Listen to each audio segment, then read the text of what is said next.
Welcome to लक्ष्य भेद। आज है 15 जनवरी 2021 और 15 जनवरी 2021 से संबंधित करंट अफेयर्स के कुछ इंपॉर्टेंट क्वेश्चन लेकर के आए हैं और क्वेश्चनों के साथ में उनके इंपॉर्टेंट फैक्ट भी हैं। तो विद मैप आपको दिखाया जाएगा। ये क्वेश्चन स्टार्ट करने से पूर्व हम कल का अभ्यास प्रश्न पूछ लेते हैं। कल का अभ्यास प्रश्न देख लेते हैं। जो अभ्यास प्रश्न हमने आपसे पूछा था उसके बारे में देखते हैं। हमने अभ्यास प्रश्न के तौर पर पूछा था कि किस महापुरुष की जयंती को राष्ट्रीय युवा दिवस के रूप में मनाया जाता है। तो इसका आंसर बी सही है, स्वामी विवेकानंद। जैसा कि हमने बताया था कि स्वामी विवेकानंद का जन्म 12 जनवरी 1863 ईस्वी को हुआ था और इनका जन्म 12 जनवरी 1863 ईस्वी को हुआ था और इनकी मृत्यु 4/7/1902 को हुई थी, यानी 4 जुलाई 1902 ईस्वी को इनकी मृत्यु हुई थी। और वे समाज सुधारक एवं दार्शनिक माने जाते हैं। उन्होंने रामकृष्ण मिशन की स्थापना की थी और इन्हीं के जन्म दिवस के रूप में युवा दिवस के रूप में मनाया जाता है। तो इस तरीके से इस प्रश्न का जवाब भी सही है, स्वामी विवेकानंद। अब आज के क्वेश्चन देखते हैं।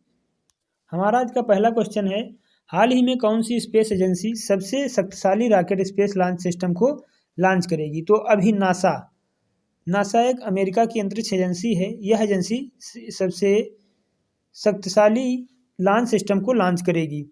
अब ये नासा लॉन्च करेगी, यानी कि ये नासा अमेरिका की है। तो पहले अमेरिका के बारे में देख लेते हैं। ये देखिए मैप में, ये है अमेरिका। ये अमेरिका है और अमेरिका की राजधानी ये दक्षिणी अमेरिका है और ये उत्तरी अमेरिका है और इसके ऊपर जो दिखाई पड़ रहा है ये कनाडा है। उत्तरी अमेरिका का सबसे बड़ा देश कनाडा है। तो ये अमेरिका है। अमेरिका की राजधानी वाशिंगटन डीसी है और अमेरिका के अभी राष्ट्रपति तो डोनाल्ड ट्रंप ही हैं, लेकिन जो नवनिर्वाचित राष्ट्रपति जो बाइडन 20 जनवरी को शपथ लेंगे और उपराष्ट्रपति कमला हैरिस हैं। अब हम इसके नासा के बारे में देख लेते हैं। नासा के बारे में देखते हैं। नासा का फुल फॉर्म होता है national aeronautics and space administration, यानी कि हिंदी में कहें तो राष्ट्रीय वैमानिकी एवं अंतरिक्ष प्रशासन। इसकी स्थापना 29 जुलाई 1958 ईस्वी को हुई थी। इसका मोटो है for the benefit of all, ये इसका मोटो है, आदर्श वाक्य है। और इसके प्रशासक जिम ब्रेनस्टाइन हैं। तो इस तरीके से इस प्रश्न का जवाब बी सही है, नासा। नेक्स्ट क्वेश्चन की तरफ बढ़ते हैं। हाल ही में पुर्तगाल में किसे भारत का राजदूत नियुक्त किया गया है। तो अभी मनीष चौहान को पुर्तगाल में भारत का राजदूत नियुक्त किया गया है। अब ये पुर्तगाल में नियुक्त हुए हैं। तो मैप में देख लेते हैं कि पुर्तगाल कहाँ। ये देखिए मैप में दिखाई पड़ रहा है, यही है पुर्तगाल और यहाँ के ही अभी मनीष चौहान भारत के राजदूत नियुक्त हुए हैं। ये है मैप में पुर्तगाल। ये फ्रांस पड़ता है और स्पेन फ्रांस के नीचे और स्पेन से सटा हुआ है, यानी कि स्पेन से एकदम लगा हुआ यह देश पड़ता है पुर्तगाल।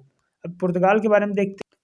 पुर्तगाल की राजधानी लिस्बन है और पुर्तगाल की मुद्रा यूरो है।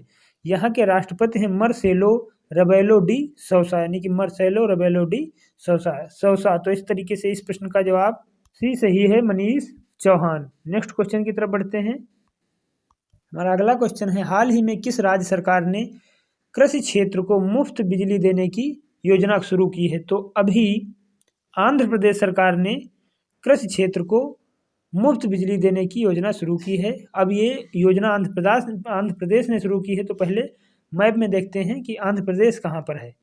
ये देखिए, ये है मैप में आंध्र प्रदेश और इसके ऊपर ये जो दिखाई पड़ रहा है ये है तेलंगाना। और तेलंगाना आंध्र प्रदेश से 2 जून 2014 को अलग हुआ था। ये पहले एक में ही था, बाद में 2 जून 2014 को ये अलग हो गया था और ये है आंध्र प्रदेश। इसी ने ही अभी कृषि के लिए मुफ्त बिजली देने की घोषणा की है। अब तेलंगाना ने की है, तो इसके बारे में कुछ मुख्य तथ्य देखते हैं। तेलंगाना की 3 राजधानियां हैं। पहली अमरावती है, एक विशाखापट्टनम है, कर्नूल है। अमरावती विधायी राजधानी है और विशाखापट्टनम कार्यपालक राजधानी है और कर्नूल न्यायिक राजधानी है। यहाँ के मुख्यमंत्री आंध्र प्रदेश के YS जगनमोहन रेड्डी हैं और यहाँ के राज्यपाल विश्वभूषण हरिचंदन हैं। यहाँ के प्रमुख राष्ट्रीय उद्यान वेंकटेश्वर राष्ट्रीय उद्यान है और पपीकोंडालू राष्ट्रीय उद्यान है। और यहाँ के वन्यजीव अभ्यारण्य कोरिया वन्यजीव अभ्यारण्य है और कुंडला वन्यजीव अभ्यारण्य यहीं पे कुंडला वन्यजीव अभ्यारण्य एवं रोलपाडू वन्यजीव अभ्यारण्य भी यहीं पर है। आंध्र प्रदेश भाषा के आधार पर गठित होने वाला पहला राज्य है। भाषा के आधार पर ये राज्य पहला राज्य है जो भाषा के आधार पर गठित हुआ था। राज्य पुनर्गठन अधिनियम 1953 द्वारा सर्वप्रथम राज्य के कुछ क्षेत्रों को मद्रास स्टेट से अलग करके आंध्र प्रदेश स्टेट बनाया गया तथा राज्य पुनर्गठन अधिनियम 1956 द्वारा संयुक्त तेलुगु भाषी आंध्र प्रदेश में रखा गया और इसे आंध्र प्रदेश का नाम दिया गया। तो इस तरीके से इस प्रश्न का जवाब सी सही है, आंध्र प्रदेश। नेक्स्ट क्वेश्चन की तरफ बढ़ते हैं। हाल ही में the population myth Islam family planning and politics in India नामक पुस्तक किसने लिखी है? तो यह पुस्तक अभी लिखी है एस.वाई. कुरैशी ने। तो इस तरीके से इस प्रश्न का जवाब बी सही है, एस.वाई. कुरैशी। नेक्स्ट क्वेश्चन की तरफ बढ़ते हैं। हाल ही में किस देश के राष्ट्रपति को इस बार गणतंत्र दिवस की परेड पर आमंत्रित किया गया है? तो अभी सूरीनाम के राष्ट्रपति को जो चंद्रिका प्रसाद संतोखी हैं, इन्हीं को गणतंत्र दिवस की परेड पर आमंत्रित किया गया है। अभी इससे पहले ब्रिटेन के प्रधानमंत्री बोरिस जॉनसन मुख्य अतिथि के रूप में गणतंत्र दिवस में भारत में आने वाले थे, लेकिन वहां कोरोना का नया स्ट्रेन मिल जाने के कारण इन्होंने अपनी यात्रा को रद्द कर दिया है। अब ये सूरीनाम के हैं। तो पहले देखते हैं मैप में कि सूरीनाम कहाँ पे है। ये देखिए, ये है मैप में सूरीनाम। ये सूरीनाम है, ये जो है दक्षिण अमेरिका का एक देश है और ये जो दिखाई दे रहा है ये ब्राज़ील है। ब्राज़ील के ऊपर ये पड़ता है सूरीनाम। और यहाँ के ही जो राष्ट्रपति हैं चंद्रिका प्रसाद संतोखी, ये भी मुख्य अतिथि के रूप में भारत की गणतंत्र दिवस की परेड में आने वाले हैं। सूरीनाम की राजधानी पारामारिबो है। यहाँ की मुद्रा सूरीनामी डॉलर है और राष्ट्रपति तो भी हम बता चुके हैं चंद्रिका प्रसाद संतोखी हैं। तो इस प्रकार इस क्वेश्चन का जवाब सी सही है, सूरीनाम। नेक्स्ट क्वेश्चन की तरफ बढ़ते हैं। हाल ही में जाक्सा ने H3 रॉकेट लॉन्च करने की घोषणा की है। जाक्सा किस देश की अंतरिक्ष एजेंसी है? तो अभी जाक्सा ने H3 रॉकेट लॉन्च करने की घोषणा की है। जाक्सा जापान की अंतरिक्ष एजेंसी है। अब ये जापान की अंतरिक्ष एजेंसी है, तो पहले जापान के बारे में देखते हैं। ये देखिए, ये है मैप में जापान के प्रधानमंत्री यही मैप में जापान है। जापान की राजधानी टोक्यो है। जापान की राष्ट्रभाषा जापानी है और जापान के प्रधानमंत्री योशिहिदे सुगा हैं। जापान ने ही अभी लकड़ी के उपग्रह बनाने की भी घोषणा की थी।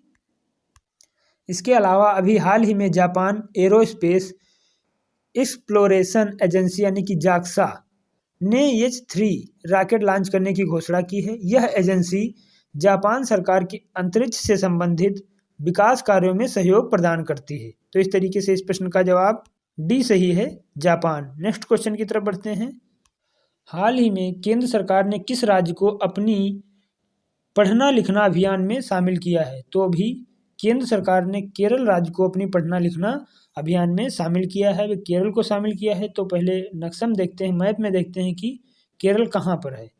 ये देखिए, ये है मैप में केरल।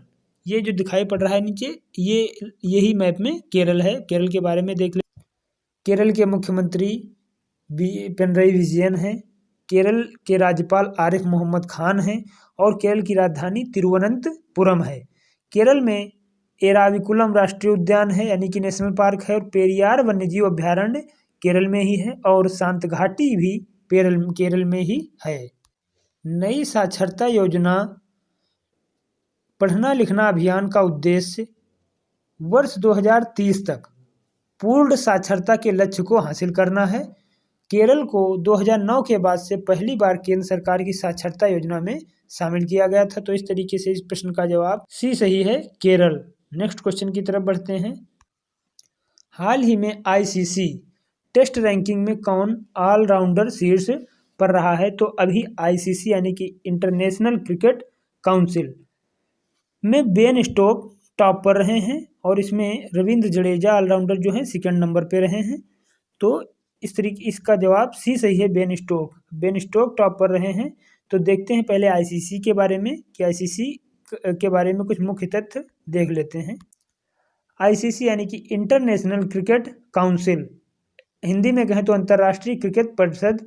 इसकी स्थापना 15 जून 1909 ईस्वी को हुई थी। इसका मुख्यालय दुबई UAE यानी कि यूनाइटेड अरब इमिरेट्स में है और इसके अध्यक्ष ग्रेग वार्ले हैं। अभी हाल ही में ICC बोर्ड में BCCI यानी कि board of council for cricket in India यानी कि भारतीय क्रिकेट कंट्रोल बोर्ड का प्रतिनिधि जय शाह को चुना गया है और BCCI के अध्यक्ष सौरव गांगुली हैं। BCCI की स्थापना दिसंबर 1928 ईस्वी में हुई थी। इसके सचिव जय शाह हैं और इसका मुख्यालय मुंबई में है। तो इस तरीके से इस प्रश्न का जवाब सी सही है, बेन स्टोक। और एक बात बता दें, बेन स्टोक का जन्म तो न्यूजीलैंड में हुआ था, लेकिन ये भी बाद में इंग्लैंड चले गए थे और इंग्लैंड के लिए ही ये खेलते हैं। तो इस तरीके से इस प्रश्न का जवाब सी सही है, बेन स्टोक। नेक्स्ट क्वेश्चन की तरफ बढ़ते हैं। हाल ही में टेस्ला कंपनी का भारत में रजिस्ट्रेशन हुआ है। टेस्ला किस देश की कंपनी है? तो अभी हाल ही में टेस्ला कंपनी का भारत में रजिस्ट्रेशन हुआ है। टेस्ला अमेरिका की एक कंपनी है। अब ये टेस्ला अमेरिका की कंपनी, तो अमेरिका के बारे में हम अभी बता ही चुके हैं कि अमेरिका जो है, अमेरिका के नवनिर्वाचित राष्ट्रपति जो बाइडेन हैं और उपराष्ट्रपति कमला हैरिस हैं और अभी डोनाल्ड ट्रंप वहाँ के राष्ट्रपति हैं। ये जो नवनिर्वाचित राष्ट्रपति हैं जो बाइडेन, 20 जनवरी को शपथ ग्रहण करेंगे।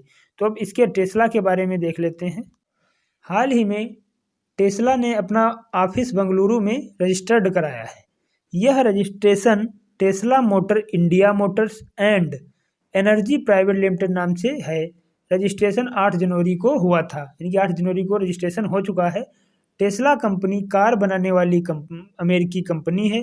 इसके मालिक एलन मस्क हैं, जो अभी जेफ बेजोस को पीछे छोड़कर दुनिया के सबसे धनी व्यक्ति बन गए हैं। तो इस तरीके से इस प्रश्न का बी सही है, अमेरिका।